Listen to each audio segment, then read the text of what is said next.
పాలమూరు జిల్లాలో జరిగిన రైతు పండగ వేలాది మంది రైతులు హాజరై సంవత్సర కాంగ్రెస్ పార్టీ పరిపాలన ప్రజల కోసం ప్రభుత్వం తీసుకున్న నిర్ణయాలను అభినందిస్తూ వారిచ్చిన ఆశీర్వాదం మా ప్రభుత్వానికి ఒక గొప్ప శక్తిగా భవిష్యత్తులో ప్రభుత్వాన్ని ముందుకు నడపడానికి అవసరమైన ఇంధనం మాకు వచ్చినట్టుగా మేము భావించి ఏ జిల్లా అయితే నిండు మనసుతో ఈ ప్రభుత్వాన్ని ఆశీర్వదించిందో సంవత్సరం తర్వాత కూడా అంతే ఉత్సాహంతో ఈ రైతు పండుగలో పాల్గొన్న రైతాంగాన్ని మొత్తానికి అదేవిధంగా రాష్ట్రంలో దాదాపుగా 568 రైతు వేదికలలో లక్షలాది మంది రైతులు ప్రత్యక్షంగా ఈ రైతు పండుగలో పాల్గొన్నందుకు వారందరికీ మనస్ఫూర్తిగా కృతజ్ఞతలు. వారి ఆశీర్వాదము వారి సంపూర్ణ మద్దతుతో ఈ ప్రభుత్వం ఇంకా 9 సంవత్సరాలు ఎన్నో విజయాలను సాధిస్తుందని నాకు సంపూర్ణమైన విశ్వాసం కలిగింది. మీడియా మిత్రులు కూడా నిన్నటి కార్యక్రమాన్ని ప్రజలకు చేరవేయడం ద్వారా ఒక మంచి కార్యక్రమం చేపట్టినందుకు వారిని కూడా అభినందిస్తున్నా. ముఖ్యంగా కొన్ని వాస్తవాలను మనం చర్చించుకొని ఈ వాస్తవాల ప్రాతిపదికన భవిష్యత్ కార్యాచరణ నిర్ణయించుకుంటే రాష్ట్ర రైతాంగానికి, మహిళా లోకానికి, విద్యార్థులకు ఒక మంచి పరిపాలనను అందించడానికి ఈ ప్రభుత్వానికి సాధ్యమవుతుంది.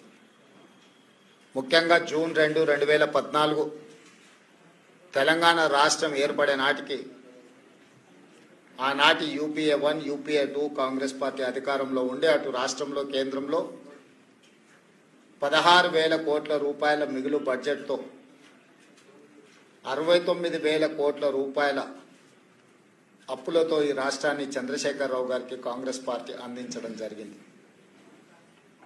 సరిగ్గా 10 సంవత్సరాలు పూర్తి చేసుకొని మళ్ళీ చంద్రశేఖరరావు గారి నుంచి కాంగ్రెస్ పార్టీ అధికారాన్ని చేపట్టే నాటికి 7 లక్షల కోట్ల రూపాయల అప్పు, ప్రతి నెల 6,500 కోట్ల రూపాయలు ఆయన గారు చేసిన అప్పుకు అసలు మిత్తి చెల్లించే పరిస్థితిలో ఇందిరమ్మ రాజ్యము ప్రజాప్రభుత్వం ఏర్పడ్డది. వాస్తవంగా 7 లక్షల కోట్ల రూపాయల అప్పు ఉందన్న సంగతి ఆ 10 సంవత్సరాల ఏ సందర్భంలో కూడా ఆర్థిక నిపుణులు కానీ, రాజకీయ విశ్లేషకులు కానీ, గత ప్రభుత్వంలో బాధ్యత వహించిన చంద్రశేఖరరావు గారు కావచ్చు, హరీష్ రావు గారు కావచ్చు, లేదా ప్రభుత్వంలో ఆర్థిక మంత్రిగా పనిచేసిన ఈటల రాజేందర్ గారు కావచ్చు, ప్రజలకు ఏ రోజు వాస్తవాలను తెలుసుకునే అవకాశం కానీ వివరించే ప్రయత్నం కానీ జరగలేదు. మేమందరం వివిధ మార్గాల ద్వారా సేకరించిన సమాచారము ప్రభుత్వాన్ని శాసనసభలో కానీ వెలుపల కానీ నిలదీసినప్పుడు ప్రతిపక్షాలు అబద్ధాలు చెప్తున్నాయి. ఈ రాష్ట్ర ప్రజల మీద మేము అప్పుల భారాన్ని మోపలేదు, అద్భుతమైన పరిపాలనను మేము అందిస్తూ ఉన్నాం, తెలంగాణను బంగారు తెలంగాణగా మేము మార్చినామని చెప్పి ఆనాటి ప్రభుత్వం సందర్భం వచ్చినప్పుడల్లా ప్రతిదాడి చేస్తూ పోయింది. సరే, ఏది ఏమైనా డిసెంబర్ 7, 2023 నాడు మేము అధికారం చేపట్టిన రోజుకి, అధికారం చేపట్టిన వెంబడే డిసెంబర్ 9, 2023 నాడు శాసనసభ సమావేశాలు ఏర్పాటు చేసి మేము వైట్ పేపర్ రిలీజ్ చేయడం జరిగింది.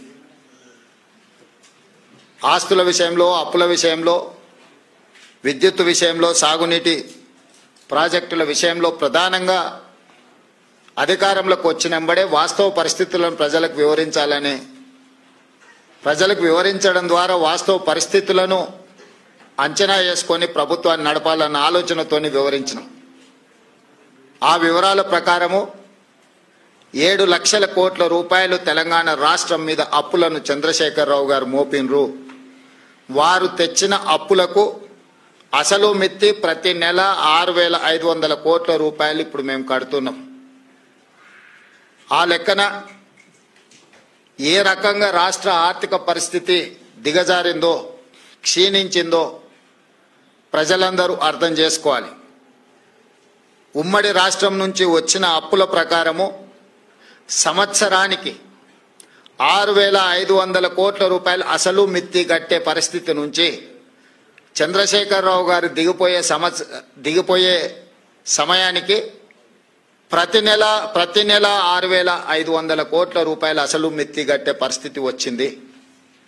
అయినా అధైర్యపడకుండా ఇచ్చిన గ్యారెంటీలను అమలు చేస్తూ, అందులో ప్రధానంగా రైతు సంక్షేమం అనేది రైతును రాజును చేయడమే లక్ష్యంగా పండిత్ జవహర్లాల్ నెహ్రూ గారి నుంచి మొదలు పెడితే డాక్టర్ వైఎస్ రాజశేఖర రెడ్డి గారు ఉమ్మడి రాష్ట్రంలో ముఖ్యమంత్రిగా బాధ్యత చేపట్టి ఇచ్చిన ఉచిత కరెంటు వరకు రైతులే మా ఎజెండా, రైతుల తలరాత రాజ్యం చేపట్టే వాళ్ళు మారుస్తారని కాదు, రాజ్యంని చేపట్టే వాళ్ళ తలరాతనే రైతులు మారుస్తారని నమ్మిన మేము రైతులకు సాగునీటి ప్రాజెక్టులు కావచ్చు, హరిత విప్లవం కావచ్చు, అదేవిధంగా ఉచిత విద్యుత్తు కావచ్చు, సబ్సిడీలో ఎరువులు కావచ్చు, కనీసం మద్దతు ధర పండించిన పంటకు కావచ్చు, ఈ విధంగా చెప్పుకుంటూ వెళ్తే ఏది చేసినా కూడా ఆహార భద్రత చట్టం కావచ్చు, ఉపాధి హామీ పథకం కావచ్చు, ఇవన్నీ కూడా రైతు కూలీలను దృష్టిలో పెట్టుకొని చట్టబద్ధత కల్పించి రైతులను ఆదుకునే ప్రయత్నము నెహ్రూ గారి నుంచి మొదలు పెడితే రాజశేఖర రెడ్డి వరకు ఇది కాంగ్రెస్ పార్టీ చేపట్టిన గొప్ప సమూలమైన మార్పులు. ఈ సమూలమైన మార్పులతో రైతుల జీవితాలలో సంపూర్ణమైన వెలుగులు వచ్చినాయంటే రాలేదు. అకాల వర్షాలు కావచ్చు, కరువులు కావచ్చు, పాలకుల మధ్యలో వచ్చిన పాలకుల నిర్లక్ష్యం కావచ్చు, రైతులు చాలా కష్టాలలో కన్నీళ్ళలో ఉన్నారని కాంగ్రెస్ పార్టీ ఎప్పుడు నమ్మి మొదటి ప్రాధాన్యత కింద కాంగ్రెస్ పార్టీ అధికారంలోకి వచ్చిన ఎంబడే వానాకాలం రైతు బంధును చంద్రశేఖరరావు గారు ఎగగొడితే మేము అధికారంలోకి వచ్చిన ఎంబడే చంద్రశేఖరరావు గారు ఎగ్గొట్టిన రైతు బంధును జనవరి నుంచి మొదలుపెట్టి మార్చి లోపలనే 7,625 కోట్ల రూపాయలు మొదటి విడత కాంగ్రెస్ అధికారంలో రాగానే రైతు బంధు పథకాన్ని మేము అమలు చేసినాము. నేను మళ్ళొకసారి చెప్తున్నా, 2023 వానాకాలంలో రైతులకు రావాల్సిన రైతు బంధును చంద్రశేఖరరావు గారు ఎగ్గొట్టడం వలన మేము అధికారంలోకి వచ్చినంబడే రైతుల యొక్క కష్టాలు తీరవడం కోసము 7,625 కోట్ల రూపాయల రైతు బంధు గతంలో బకాయి పెట్టిన వాటిని మా ప్రభుత్వం చెల్లించింది మొదటి విడతగా. ఆ తర్వాత రైతు రుణమాఫీ ఎన్నికల్లో ఇచ్చిన మాట, పార్లమెంట్ ఎన్నికల సందర్భంగా జరిగిన సవాళ్లు, వీటి నేపథ్యంలో రైతులకు ఇచ్చిన మాట ప్రకారము 2 లక్షల రూపాయల రైతు రుణమాఫీ 15 ఆగస్టు లోపల చేస్తామన్న మాట నిలబెట్టుకోవడానికి 25 రోజుల్లోనే దాదాపుగా 17,869 కోట్ల రూపాయలు 3 విడతలుగా 21 లక్షల మంది రైతు 18 లక్షల మంది 22,22,067 మంది రైతులకు 17,869 కోట్ల రూపాయలు 15 ఆగస్టు నాటికి మేము మాఫీ చేయడం జరిగింది.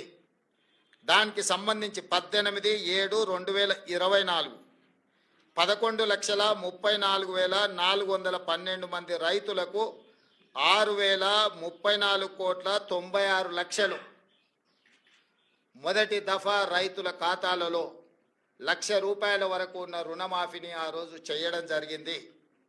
ఫేజ్ 2లో 30/7/2024 నాడు 6,40,823 మంది రైతులకు 6,190 కోట్ల రూపాయలు 1,50,000 వరకు రుణమాఫీ ఉన్న వాళ్లకు, రుణాలు ఉన్న వాళ్లకు ఖాతాలో రెండో విడత వేయడం జరిగింది.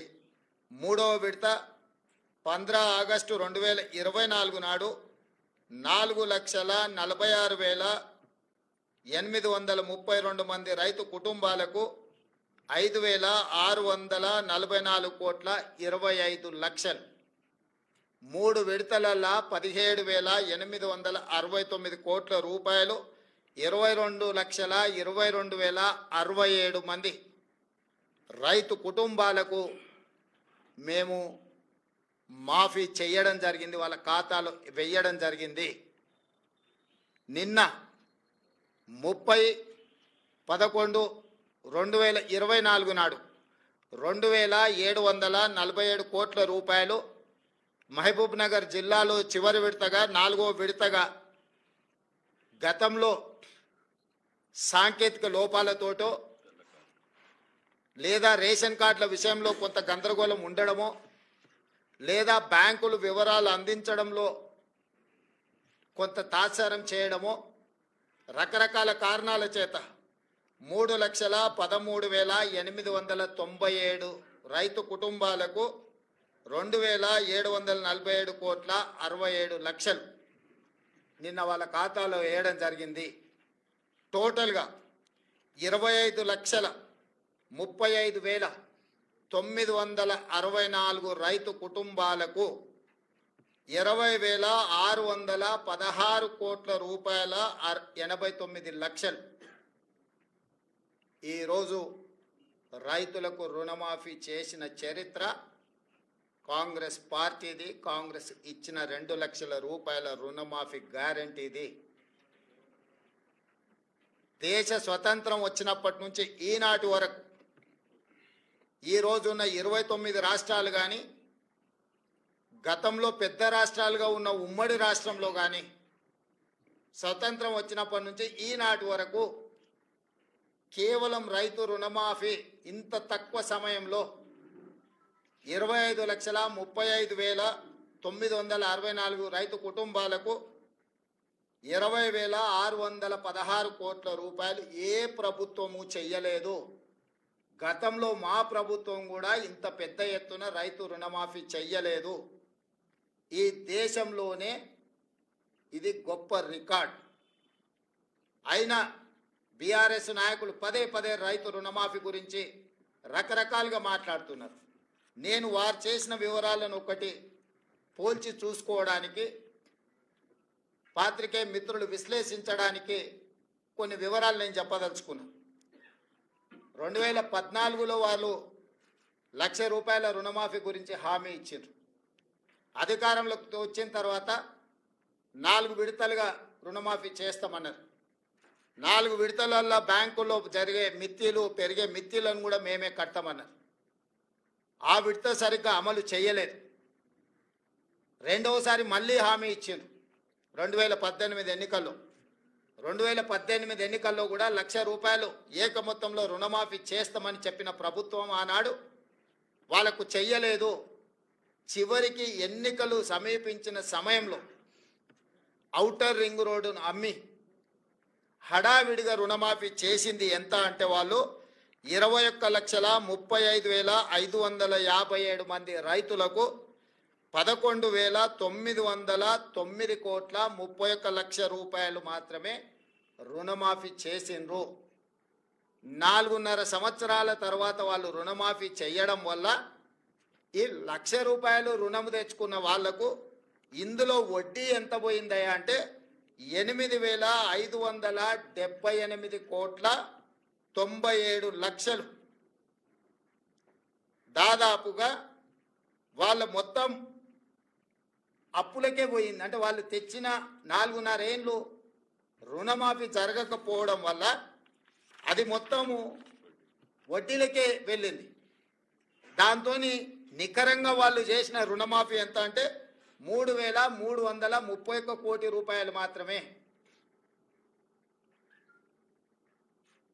సింపుల్గా చెట్టు కింద లెక్కలు చెప్పాలంటే వాళ్ళు ఇచ్చింది 2018 నుంచి 2023 వరకు 5 సంవత్సరాల పరిపాలనలో చంద్రశేఖరరావు గారు ముఖ్యమంత్రిగా రైతులకు 11,909 కోట్ల రూపాయలు రుణమాఫీ చేసిండు. ఆ రుణమాఫీలో వడ్డీ 8,578 కోట్ల రూపాయలు వడ్డీ కింద పోయింది. కేవలం 3,331 కోట్ల రూపాయలు మాత్రమే అసలు కింద జమ అయింది. 5 సంవత్సరాలలో ఆయన చేసిన రుణమాఫీ 3,331 కోటి రూపాయలు. వారు ఈరోజు సంవత్సరం తిరగకంటే ముందే దాదాపుగా 20,616 కోట్ల రూపాయలు రుణమాఫీ చేసిన మమ్మల్ని తప్పు పట్టాలని, దోషిగా నిలబెట్టాలని ఏదో ఊబలాట పడుతున్నారు. ఇది రైతులు గమనించరా? రైతులకు అర్థం కాదా? ఎందుకంటే రైతు అప్పు తెచ్చుకున్నది, రైతు మిత్తి చెల్లించింది, రైతు రుణమాఫీ జరగక బాధపడ్డది రైతు. ఈరోజు మేము వేసే సొమ్ము రైతుల ఖాతాల్లో ప్రత్యక్షంగా పడుతుంది. కాబట్టి తద్వారా రైతులు ఎంత ఆనందంగా ఉన్నారో ఈ విషయాలను పరిగణలోకి మీడియా మిత్రులు కూడా తీసుకోవాలి. ఇప్పుడు మీరు రైతు బంధు వానాకాలము బకాయి పెట్టి పారిపోతే మీరు పెట్టిన బకాయిని కూడా వస్తానే 7,625 కోట్ల రూపాయలు మేము చెల్లించిన వానాకాలం రైతు బంధు. ఇప్పుడు ఇందులో కూడా మీరు చాలామందికి ₹1,00,000 వరకు ఉన్న రుణాలు మీరు చెల్లించకపోవడంలో, అసలు మిత్తి ఏది చెల్లించకపోవడం వల్ల 20 లక్షల మంది రైతులు దాదాపుగా కొత్తగా తీసుకున్న రుణాలు కాదు, 2018 నుంచి 2023 వరకు మళ్ళీ రెన్యువల్ చేసుకున్నారు ఆ అప్పును వాళ్ళు. ఇవాళ వాటన్నిటినీ మేము చెల్లించాల్సిన పరిస్థితి వచ్చింది.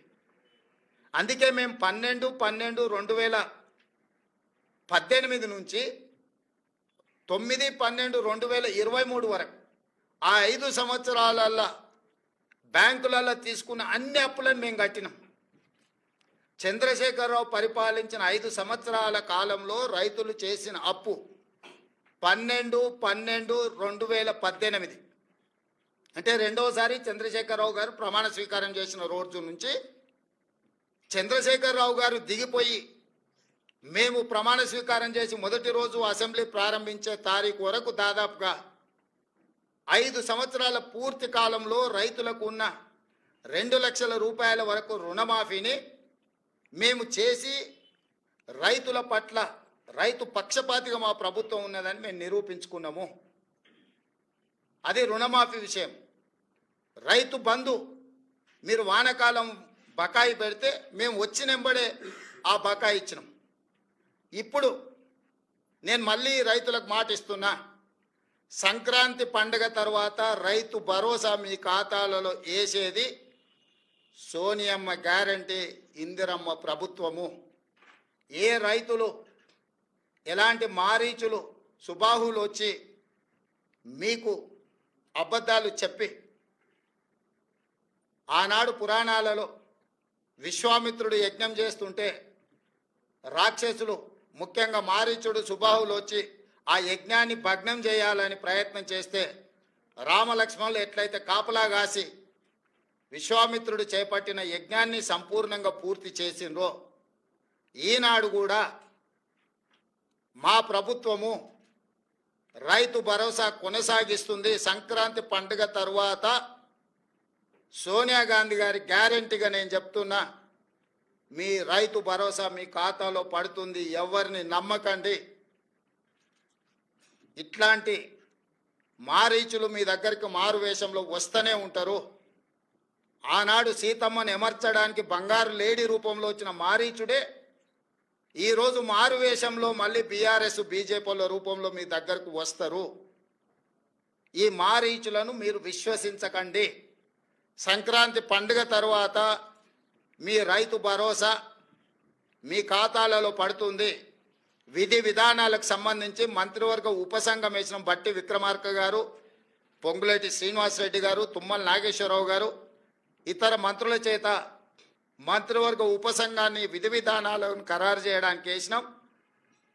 రాబోయే శాసనసభ సమావేశాలలో విధి విధానాల మీద చర్చ పెట్టి ఏ రకంగా కార్యాచరణను తీసుకొని ముందుకు వెళ్దామో నిర్ణయించుకొని డిసెంబర్ నెలలో జరిగే శాసనసభ సమావేశాలలో సభలో చర్చ చేసి విధి విధానాలను ఖరారు చేసి సంక్రాంతి పండుగ తర్వాత మీ రైతు భరోసా మీ ఖాతాలలో వేసే బాధ్యత మా ప్రభుత్వం తీసుకుంటుందని చెప్పి నేను రైతులకు గ్యారంటీ ఇస్తున్నా. రైతు రుణమాఫీ చేస్తామన్నాం, చేసి చూపించినాం. రైతు బంధు చంద్రశేఖరరావు గారు బకాయి పెట్టి పారిపోతే వాటిని కూడా 7,625 కోట్ల రూపాయలు రైతుల ఖాతాలో మేము వేసినాము. ఇప్పుడు కూడా రైతులకు రైతు భరోసా అందించే బాధ్యత మా ప్రభుత్వం తీసుకుంటుంది. దీనికి సంబంధించి శాసనసభలో చర్చలు చేసి మంత్రివర్గ ఉపసంఘం ఇచ్చే నివేదికను శాసనసభలో ప్రవేశపెట్టి విధి విధానాలను ఖరారు చేసి రైతు భరోసా పథకం కొనసాగుతుంది. మారీచులను మారువేషంలో వచ్చే వాళ్ళను, అది బీఆర్ఎస్ వల్ల బీజేపీ వల్ల చూడకండి, నమ్మకండి, వాళ్ళ మాటలు వినకండి. అదేవిధంగా ఈ సీజన్లో మేము వరి వంగడాల విషయంలో 500 రూపాయల బోనస్ ఇస్తామని చెప్పినాం. చాలా అపోహలు సృష్టించే ప్రయత్నం చేసిండ్రు. ఎవరయ్యా అంటే గతంలో వరేస్తే ఉరేసుకున్నట్టే కొనుగోలు కేంద్రాలే ఉండవు, కొనుగోలు కేంద్రాలు ఎత్తేసినాము, ఎవరు పండించుకుంటే వాళ్ళ కర్మ అని చంద్రశేఖరరావు గారు ముఖ్యమంత్రిగా అధికారికంగా వారే మాట్లాడి చెప్పారు. ఒకటి కొనుగోలు కేంద్రాలు మూసేస్తున్నాం, కేంద్రం కొనడం లేదు కాబట్టి మేము కూడా కొనడం లేదని బాధ్యత కలిగిన ఆనాటి ముఖ్యమంత్రి గారే మాట్లాడినరు. ఆ తర్వాత ఇంకా ఒక అడుగు ముందుకేసి ఊరేసుకుంటే ఊరేసుకున్నట్టే అది మీ కర్మ అని చంద్రశేఖరరావు గారు మాట్లాడినరు. ఊరేసుకుంటే ఊరేసుకుంటు అనే పరిస్థితి నుంచి వరి వేసుకోండి, కనీసం మద్దతు ధర ఇచ్చి కొంటమనే కాకుండా సన్నాలు పండించండి, 500 రూపాయల బోనస్ ఇస్తామని చెప్పి ఈ రోజుకి 31 లక్షల మెట్రిక్ టన్నుల వరి ధాన్యాన్ని మా ప్రభుత్వం సేకరించింది. 500 రూపాయల బోనస్ కొనసాగుతుంది. ఒక్కసారి ఇచ్చి వదిలేయదు కాంగ్రెస్ పార్టీ. కాంగ్రెస్ పార్టీ ఆనాడు ఉచిత కరెంటు ఇస్తామన్నాం, ఎవరొచ్చినా ఇవ్వక తప్పని పరిస్థితి సృష్టించినము. ఈనాడు సన్నాలు పండించిన వాళ్ళకి 500 రూపాయలు బోనస్ ఇస్తామన్నాం, వానాకాలం ఇచ్చినాం, రేపు వచ్చే సీజన్కు కూడా 500 రూపాయల బోనస్ కొనసాగుతుంది. అయితే రైతులకు నిపుణులు తెలంగాణ సోనా, బీపీటీ, హెచ్ఎంటీ ఇట్లాంటి వంగడాలు వేస్తే ఎక్కువ ఉత్పత్తి వస్తుంది, రైతులకు మేలు జరుగుతుంది అని చెప్పి కొంతమంది శాస్త్రవేత్తలు మాకు చెప్పడం జరిగింది. అందుకే నేను రైతులకు సూచన చేస్తున్నా, తెలంగాణ సోనా, బీపీటీ, హెచ్ఎంటీ లాంటి వంగడాలు వేస్తే మీకు పంట అధికంగా వస్తుంది. ఇవి తెలంగాణలో ఎక్కువగా తింటారు. ఎందుకు ఇలాంటివి ఏమంటున్నాం, చాలా రకాలు ఉన్నాయి, 31 రకాలు ఉన్నాయి సన్నాలకు సంబంధించి మేము జీవో ఇచ్చినాం. కానీ తెలంగాణలో ఉండే ప్రజలు అత్యధికంగా తినేది తెలంగాణ సోనా, బీపీటీ లేకపోతే హెచ్ఎంటీ. ఈరోజు రేషన్ షాపులలో సన్న బియ్యం ఇస్తామని మాట ఇచ్చినాం. మన తెలంగాణ రైతులు తెలంగాణ భూముల్లో పండించిన వడ్లు కొని వాటిని బియ్యంగా మార్చి పేదలకు రేషన్ షాపులో అవే బియ్యం ఇవ్వాలనుకుంటున్నాము. ఈరోజు సంక్షేమ హాస్టళ్లలో ఎస్సీ, ఎస్టీ, బీసీ, మైనారిటీ గురుకులాలు, కస్తూర్బా స్కూలు, ఏ ప్రభుత్వ పాఠశాలలలో భోజన పథకం అమలు జరుగుతుందో వాళ్ళందరూ కూడా సన్న బియ్యంతోనే భోజనం పెట్టాలి. అది తెలంగాణ నేల మీద పండిన పంటలతోనే వాళ్ళ కడుపు నింపాలన్న ఆలోచన చేస్తున్నాము.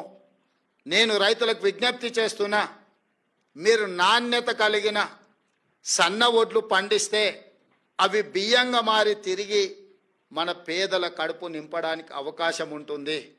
ఈరోజు మీరు పండించే సన్న వడ్లు ఎఫ్సిఐకో ఇతర రాష్ట్రాలకో తరలించకుండా తెలంగాణ ప్రజలకే మళ్ళీ బియ్యం రూపంలో పేదలకే పంచాలనుకుంటున్నాం. కాబట్టి మీరు పండించే పంట మళ్ళీ మన వాళ్ళే భోజనం చేస్తారు. కాబట్టి దాని పట్ల కూడా తెలంగాణ రైతాంగం సన్నాలు పండించాల్సిందిగా నేను సూచన చేస్తున్నా. కాబట్టి ఈ విషయాలలో ఎలాంటి అపోహలకు తావు ఇవ్వకండి. మీడియా మిత్రులారా, మీ వైపు నుంచి కూడా సహకారం అవసరం ఉన్నది. ఏంటంటే ఈ పథకాలు అమలు చేయడమే కాదు, అమలు చేస్తున్న విధానం కూడా ప్రజలకు చేరాలి. ఆ విధానాన్ని వివరించాల్సిన బాధ్యత రైతు బిడ్డలుగా మీ మీద ఉన్నది. ఇక్కడ ఉన్న వాళ్ళు 99% గ్రామీణ ప్రాంతాలలో రైతుల బిడ్డలే ఈరోజు పాత్రికేయులుగా ఇక్కడ ఉన్నారు. ఇది రైతులకు సంబంధించిన విషయము. రాజకీయాలకు అతీతంగా రైతులకు దగ్గరగా పేదలకు ప్రయోజనకరంగా ఈ ప్రభుత్వం తీసుకుంటున్న నిర్ణయాన్ని మీరు ప్రజలకు చేరవేయండి. రాజకీయపరమైన భిన్న అభిప్రాయాలు ఏమైనా ఉంటే వేరే సందర్భంలో వాటి మీద చర్చించుకుందాము. ఇది రాజకీయాలు చేసే సందర్భం కాదు. పాలకపక్షమైనా ప్రతిపక్షమైనా ప్రజాప్రతినిధులైనా పాత్రికేయ మిత్రులైనా ఒక బాధ్యతతో ఒక యజ్ఞంలాగా భావించి ప్రభుత్వం చేపడుతున్న ఈ యొక్క మంచి విధానాన్ని రైతులకు చేరవేయండి. వాళ్ళకు భరోసా విశ్వాసాన్ని కల్పించండి. రైతు భరోసా విషయంలో భరోసా కల్పించండి.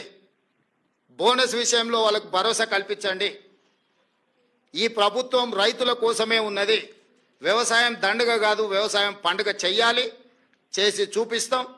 ఇప్పటి వరకు చేసినాం, భవిష్యత్తులో కొనసాగిస్తాం. రైతులకు అంటే మీరు ఇచ్చినటువంటి కార్యక్రమాల హామీలు కానీ మీరు కనీసం ప్రజలకు తీసుకెళ్ళలేకపోతారో మీ ఎమ్మెల్యేలుగా మీ ప్రజాప్రతినిధిగా ప్రభుత్వం కానీ ప్రజలకు ఈ యొక్క కార్యక్రమాన్ని కూడా అనుకున్నంత స్థాయిలో తీసుకెళ్ళలేకపోతుంది. అదే అందుకే ఇంతకుముందే మీ బాధ్యత అదే గుర్తు చేసిన. మామూలుగా చిన్నపిల్లలు అంటారు చూడు, సేమ్ టు యూ అని.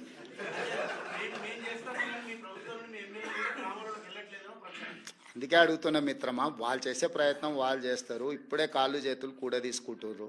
ఎన్నికల సందర్భంగా అయిన గాయాలు మేము మంచి చేస్తే ఆటోమేటిక్గా మీరు చేరవేస్తారనే నమ్మకము, ఇవన్నీ కొంచెం రకరకాల ఇబ్బందులను తెచ్చిపెట్టినాయి. ఆ ఇబ్బందుల నుంచి బయటకు వచ్చి మీరు కూడా తలా ఓ చెయ్యండి. ఎందుకంటే మరీ పేదోళ్ళు అయితే రేషన్ షాప్లో సన్నబియ్యం వస్తాయి. మీకు పొలాలు ఉన్న వాళ్ళు అయితే బోనస్ వస్తుంది. మీరు ఒకవేళ కౌలు రైతులు అయితే 500 రూపాయలు బోనస్ వస్తుంది. రైతు భరోసా వస్తుంది. సో ఇవన్నీ కూడా మనందరికీ ప్రయోజనం చేకూర్చే పథకాలు కాబట్టి మనందరం కూడా బాధ్యతతో ముందుకెళ్దాం. ఇవాళ ఒకరు చేసిండ్రు ఒకరు చేయలేదని మనం ఒకరి మీద ఒకరు ఆరోపణలు చేసుకునే కంటే మనందరం కలిసి ఈ విషయాలను అన్నిటినీ రైతులకు చేరవేస్తే బాగుంటుంది అనేది నా ఆలోచన.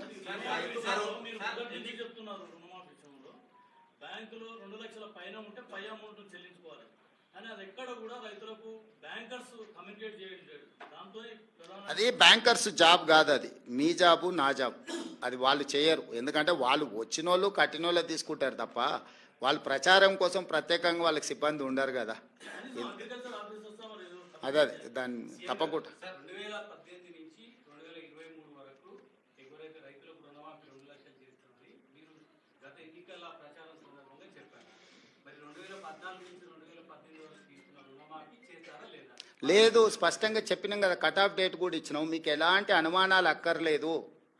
12/12/2018 తర్వాత 9/12/2023 కంటే ముందు ఈ 5 సంవత్సరాల కాలంలో ఉన్న రుణాలను మా ప్రభుత్వము 2 లక్షల రూపాయల వరకు మాఫీ చేస్తామని మేము స్పష్టంగా చెప్పినాము. దాని మీదనే జీవో ఇచ్చినాం. ఇచ్చిన జీవోకు చెప్పిన మాటకు ప్రభుత్వం కట్టుబడి ఉంది.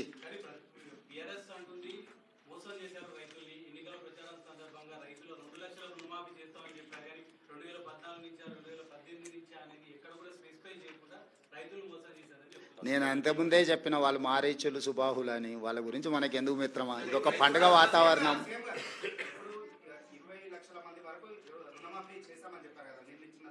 25 లక్షలు. మళ్ళీ సరిగ్గా నెంబర్ చెప్పాలంటే మళ్ళీసారి చెప్తా. 25,35,964 మందికి చేసినాం. 2 లక్షల వరకు 100% కంప్లీట్ అయిపోయింది. 2 లక్షల రూపాయల వరకు బ్యాంకుల్లో 12/12/2018 నుంచి 9/12/2023 మధ్యకాలంలో 2 లక్షల రూపాయల రుణమాఫీ తీసుకున్న వాళ్ళు సంపూర్ణంగా పూర్తి అయిపోయినరు. మా దగ్గర ఉన్న సమాచారం ప్రకారం 100% రుణమాఫీ చేసినాము. ఏదైనా బ్యాంకు ఒకటి అరా ఎక్కడైనా ఎవరిదైనా ఒకవేళ రాకపోతే ఇంకేదైనా కారణం చేత ఎక్కడైనా ఏదన్నా కారణం చేత ఏదైనా ఒకటి అరా ఎక్కడైనా ఉంటే ఉండొచ్చు. అంటే హ్యూమన్ ఎర్రర్ ఉంటుంది. 100% అని చెప్పడానికంటే హ్యూమన్ ఎర్రర్ ఏదైనా ఉంటే ఉండొచ్చు, ఇంతవరకు నా దృష్టికి రాలే. ఏదైనా ఉన్నది ప్రభుత్వం దృష్టికి వస్తే ప్రభుత్వానికి బేసిజాలు లేవు. మొదట ఇచ్చిన 22,22,067 మంది తర్వాత ఈ 3,13,000 మంది వాళ్ళు సవరించుకొని వివరాలు తీసుకొస్తే ఎంబడే ప్రభుత్వం మళ్ళీ స్పందించి ఇచ్చింది. 15 ఆగస్టు రోజు వరకు బ్యాంకులు ఇచ్చిన సమాచారం మా దగ్గర అంతనే ఉంది, 2 లక్షలు. ఆ తర్వాత వివిధ సందర్భాలలో మీరైనా అధికారులైనా ఇంకొకరైనా లేకపోతే ఎవరికైతే రుణమాఫీ జరగలేదో వాళ్ళు ప్రభుత్వం దృష్టికి తెస్తే ప్రభుత్వం మిగతాయి కూడా నిన్న విడుదల చేసింది. సో మేము ఇచ్చిన మాటకు మేము 100% కట్టుబడి ఉన్నాము. శ్రీనివాస్ రెడ్డి గారు,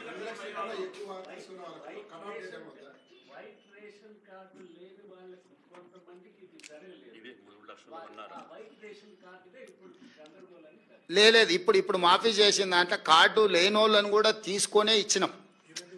ఇప్పుడు ఈ రోజు ఇచ్చిన 3,13,897 మంది ఉన్నారు కదా, కార్డులు లేవనో లేకపోతే ఇతర కారణాల చేత ఏదైతే బ్యాంకర్సో లేకపోతే అధికారులు ఏదైనా వాయిదాలు పెట్టుకుంటూ వచ్చారో వాళ్ళందరినీ కూడా పరిగణలోకి తీసుకొని ఇచ్చినాము. ఎలాంటి గందరగోళం లేదు. రేషన్ కార్డు లేనంత మాత్రాన రుణమాఫీ జరగదు అనేది తప్పు. భూమి ఉండాలి, భూమి మీద అప్పు ఉండాలి, అప్పు ఈ సమయంలో ఉండాలి. ఇందులో ఉన్న వాళ్ళందరికీ జరిగింది.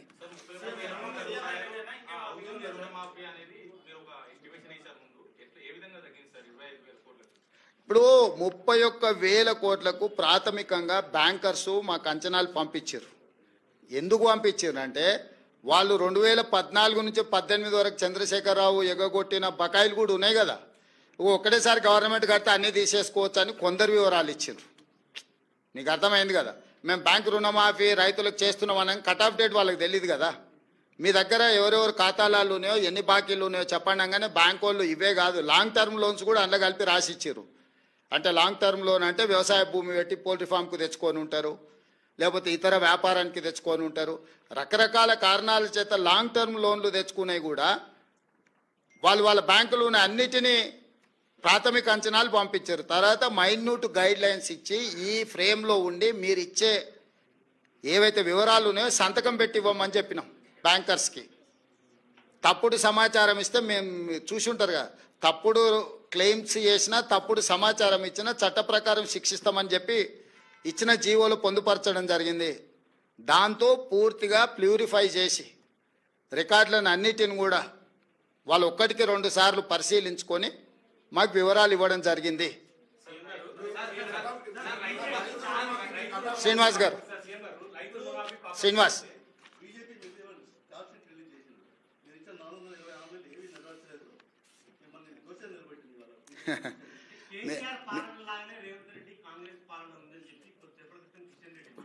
నేను అదే కదా, ఇప్పుడు గుజరాత్లో నిషేధం ఉంది అని వాళ్ళు చెప్తారు. మీకు బస్సు పెట్టి తీసుకెళ్తా, గుజరాత్లో ఏమేమి బ్రాండ్లు దొరికితే ఒకసారి చూసేద్దాం పదా. కిషన్ రెడ్డి గారికి తెలంగాణ రాష్ట్రంతో ఏం సంబంధమై మాట్లాడడానికి మొన్ననే చెప్పండి, నేను గుజరాత్ గులాంని అక్కడనే పోతున్నా అని. ఆయనకేం అర్హత ఉంది? వారికి ఒక్కటే నా సూచన, 2014, 2019, 2023 3 ఎన్నికలలో నరేంద్ర మోడీ గారు ఇచ్చిన హామీలు మేనిఫెస్టో కాపీలు తీసుకొని మా మంత్రులు వస్తారు. వాళ్ళ తరఫున ఎవరు వస్తారో 11 సంవత్సరాల మోడీ గారి హామీలు 10 నెలల్లో మా హామీల మీద ప్రత్యేకంగా చర్చ పెట్టుకుందాం. మాకు ఎలాంటి ఇబ్బంది లేదు. అందుకే నేను మంత్రులను పంపిస్తా అన్నా.